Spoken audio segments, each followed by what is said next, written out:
ஜோதிடத்தின் பரிணாம வளர்ச்சி ஏஎல்பி ஜோதிடம். இதை படிங்க, உங்கள் வாழ்க்கை உங்கள் கையில். ஒழுங்கா போயிடு, நீயே கண்டுபிடிச்சுக்கோ.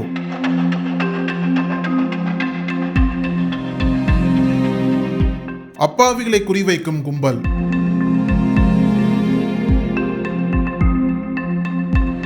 பத்து நாட்களாக நடக்கும் அட்டகாசம். அலட்சியம் காட்டும் உள்ளூர் காக்கிகள்.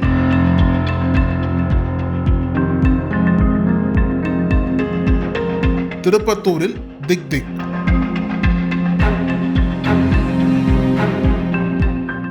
திருப்பத்தூர் மாவட்டம் வாணியம்பாடிக்கு அருகே அமைந்துள்ளது எக்லாஸ்புரம் கிராமம். இந்த பகுதியைச் சேர்ந்தவர் ராஜ்கமல்.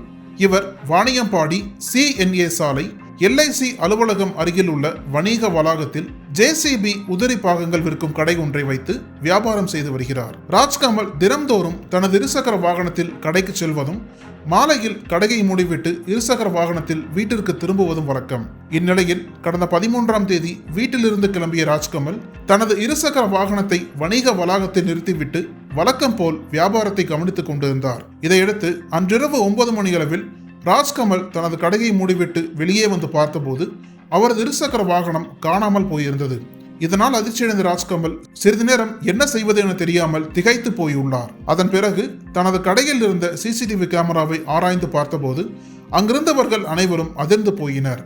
அதில் சம்பவத்தன்று மாலை 4 மணிக்கு வந்த மர்ம நபர் ஒருவர் அந்த வணிக வளாகத்தில் அங்கும் இங்குமாய் சுற்றி திரிந்துள்ளார். இதையடுத்து அந்த பகுதியில் ஆள் நடமாட்டம் இல்லாத சமயத்தில் ராஜ்கமலின் இருசக்கர வாகனத்தை நாசுக்காக திருடிச் செல்கிறார். இந்நிலையில் வாகனத்தை பறிகொடுத்த ராஜ்கமல் CCTVயில் பதிவான காட்சிகளை ஆதாரமாக வைத்துக் கொண்டு நகர காவல் நிலையத்தில் புகார் அளித்துள்ளார். அதன் பேரில் அந்த புகாரை எடுத்துக்கொண்ட போலீசார் இச்சம்பவம் குறித்து வழக்கு பதிவு செய்து குற்றவாளியை வலைவீசி தேடி வருகின்றனர்.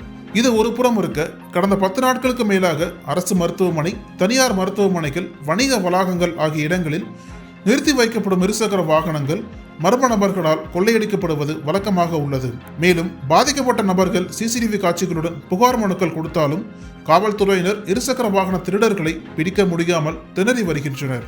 இதேபோல் கடந்த சில தினங்களுக்கு முன்பு வாணியம்பாடி அடுத்த ஆம்பூர்பேட்டை டீச்சர்ஸ் காலனி பகுதிகளில் ஏராளமான ஆடுகள் சுற்றி திரிந்தது. அப்போது அந்த பகுதிக்கு இருசக்கர வாகனத்தில் வரும் மர்ம நபர்கள் ஆடுகளை திருடிச் செல்வதாக புகார் எழுந்தது. இதுவரை 6க்கும் மேற்பட்ட ஆடுகள் மாயமானதை அடுத்து பாதிக்கப்பட்டவர்கள் காவல் நிலையத்தில் புகார் அளித்தனர். ஆனால் போலீசார் அந்த புகார்களை விசாரணைக்கு எடுத்துச் செல்லாமல், உன்னை யார் ரோட்ல ஆடுங்களை விட சொன்னது, நீயே கண்டுபிடிச்சுக்கோ போ என அவர்களை திட்டி அனுப்பியதாக கூறப்படுகிறது. இந்நிலையில் பாதிக்கப்பட்ட மக்கள் குற்றவாளிகள் மீது நடவடிக்கை எடுக்க வேண்டுமென கோரிக்கை விடுத்துள்ளனர். அனல் பறக்கும் செய்திகளை அப்டேட் செய்து கொள்ள நக்கீரன் களத்தை இப்பவே சப்ஸ்கிரைப் பண்ணுங்க.